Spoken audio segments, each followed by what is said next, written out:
Women with Disabilities Victoria, empowering women. Primary prevention of violence against women with disabilities. Content warning. This video contains descriptions of violence and abuse towards women with disabilities. If you feel upset, support is available. Contact 1-800-RESPECT for confidential support on 1-800-737-732. 5 women with lived experience of disability and 1 ally face the camera. Each sit in a room with a grey backdrop and a brown rug on the floor. Swazik, gender and disability trainer and advocate.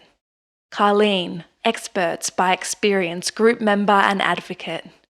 Carly, lived experience disability advocate.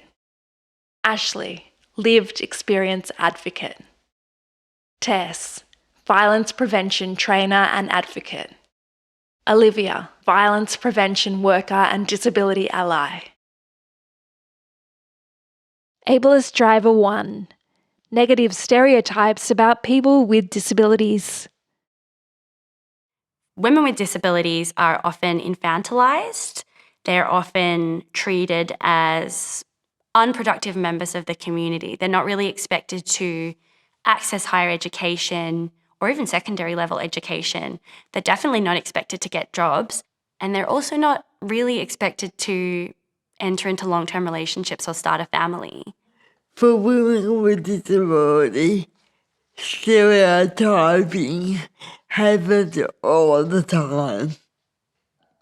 People sometimes see us as childlike. They think we don't understand what's happening. There was always assumptions made, oh, you won't be able to do sport. You won't be able to, participate in the, Eisteddfod. You won't be able to do anything else than be in a sheltered workshop. Like, I remember my education was not encouraged by particular teachers at school because they thought that I wouldn't amount to anything. Ableist Driver 2. Accepting or normalising violence, disrespect and discrimination against people with disabilities. Condoning of violence against women with disabilities can look like excusing violent behaviour. It can look like downplaying violent behaviour or shifting the blame away from the perpetrator to the person who's experiencing the violence. I think perpetrators are often excused when violence is perpetrated against women with disabilities through the language that a lot of people use. Some of the things they might say might be, it was just a bit of rough handling. He is actually a really good carer. When I hear language like that used about my own community or other women with disabilities, it makes me so angry. It gives permission for people to target people like us, like me, a woman with a disability. We spend a lot of our lives as advocates building up and empowering these women, and then to have all that work undone with one word or a couple of words is just really frustrating. Ableist Driver 3. Controlling people with disabilities' decision-making and limiting independence. For a woman with a disability, if her finances are taken away, if her communication aids are taken away, and if transport is taken away, then it's harder for her to leave that violent relationship if she's in a violent relationship. Quite often it's hard to get employment due to discrimination. And that's really frustrating because you know that you could do it, you know you got the qualifications. as a woman with a disability, I am hard of hearing, and as a woman whose first language is not English, it was really hard for me to find a paid job in Australia. And it took me 14 months, over 150 job applications, and 13 interviews to find a job. The feedback I got, it was always that I didn't have enough experience to get the job.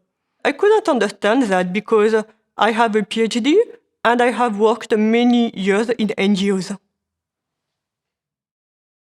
Ableist driver 4. Social segregation and exclusion of people with disabilities. When able-bodied people are encouraged to privilege their relationships with each other over their relationships with the women with disabilities, who could be their clients or family members or just people that they know, they are going to be more inclined then to turn an eye if they see violence occurring, or they might be more inclined to excuse the violence when they themselves are the ones perpetrating it. The kids in my class would make fun of me and they would call me an alien. And it was painful to feel like I was the different one and not to be included into the groups.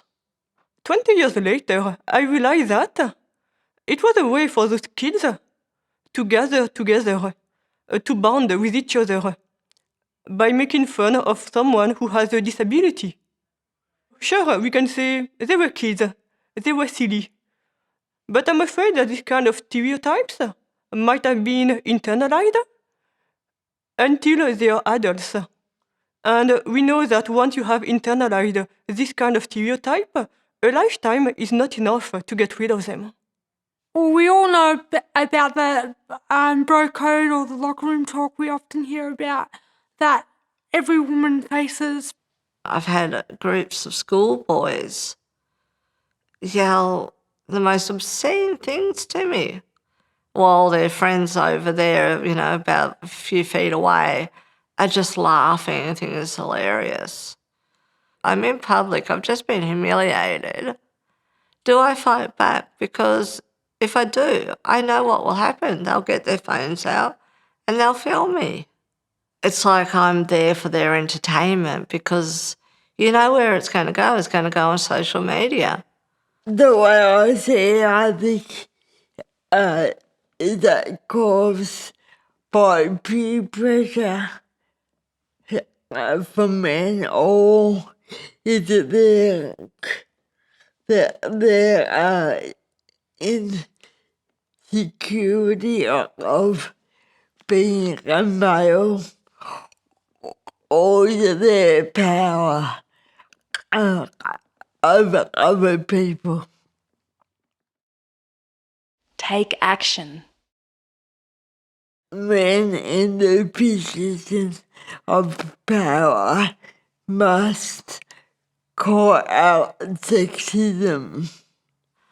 I want people, especially people in public, but also in private spaces, to be active bystanders and step in and say it's not on. It's not right to be doing this. That why would you treat a woman with a disability so different to any other woman that you have in your life? One of the things that able-bodied people can very easily do to challenge, for example, the condoning of violence against women is by thinking about the language that we use when we speak about women with disabilities and people with disabilities. So avoid that deficit language. For women with disabilities, being part of the workforce means being empowered. It means being independent. We need to give women with disabilities meaningful pathways to employment.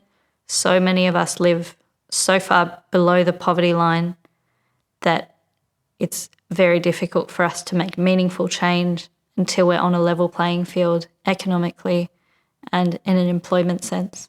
We need to stop overprotecting women with disabilities and allow us to take risks, take a chance, because we need to learn. And the more we learn, the more we get better at it. People with disabilities have the right to speak up for themselves. Even if I don't understand you or ask you to repeat something, let me speak for myself. I would like to see more women with disability in leadership roles, such as management, general managers, CEOs. We have to teach our kids not to make fun of people with disabilities. And this education needs to start young. It needs to start even at kindergarten. And it can start subtly and then build up through primary school education and then really come into it at high school. That this is not acceptable. If children are brought up knowing it's not acceptable, then they won't participate in it.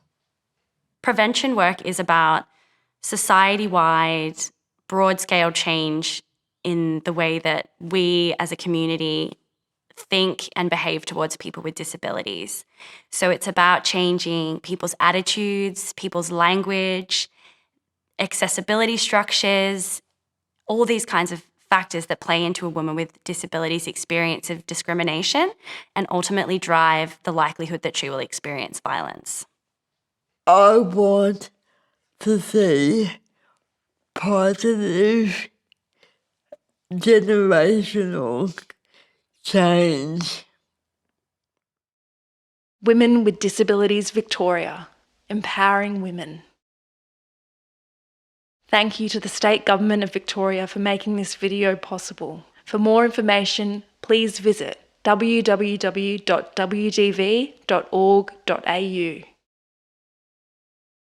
If you or someone you know needs support, you can ring 1-800-RESPECT for confidential support on 1-800-737-732.